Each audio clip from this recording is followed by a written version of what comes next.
बसवा के बहानी बना के चलली गौरा छठ करे।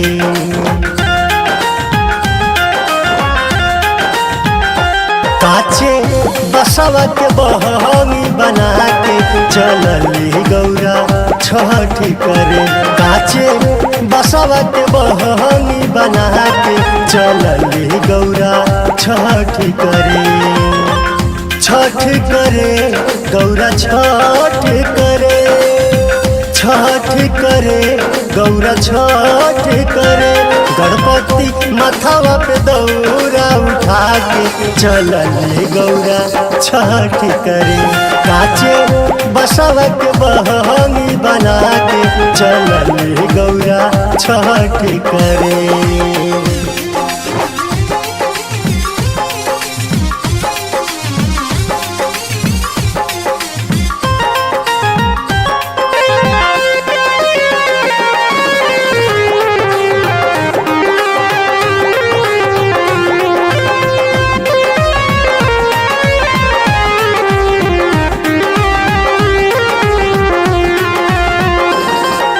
हाथ जोड़ के भोले बाबा आदित्य मल के मनावे।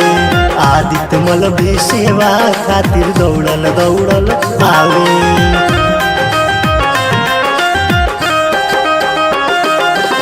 हाथ जोड़ के भोले बाबा आदित्य मल के मनावे। आदित्य मल भी सेवा खातिर दौड़ल दौड़ल आवे। देवता सुमन लब से बरसावे चलली गौरा छठ करे। काचे बसवा के बहानी बना के चलली गौरा छठ करे। छठ करे गौरा छठ करे, छठ करे गौरा छठ करे।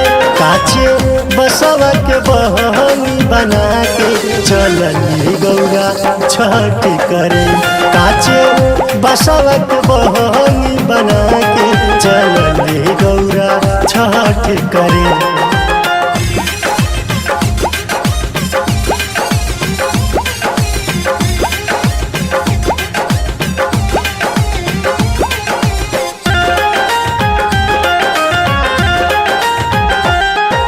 शोभे महादेव तन पे पियरिया गोरा पेनली साड़ी। सृष्टि के हई माई महातारी तीनों लोक के रानी।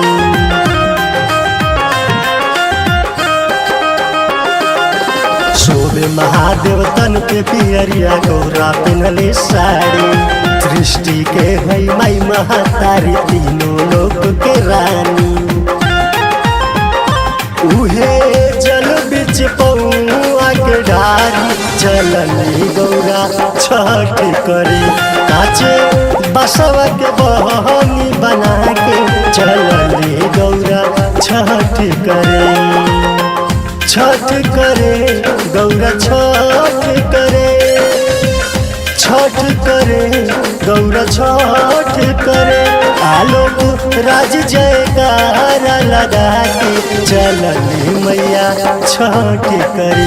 नरेंद्र गावेला भजन और साथ चलली गौरा छठ करे। काचे बसवा के बहानी बना के चलली गौरा छठ करे। काचे बसवा के बहानी बना के चलली गौरा छठ करे। छठ करे गौरा छठ करे, छठ करे गौरा छठ करे। गणपति माथावा पे दौरा उठा के चलली गौरा छठ करे। काचे बसवा के बहानी बना के चलली गौरा छठ करे।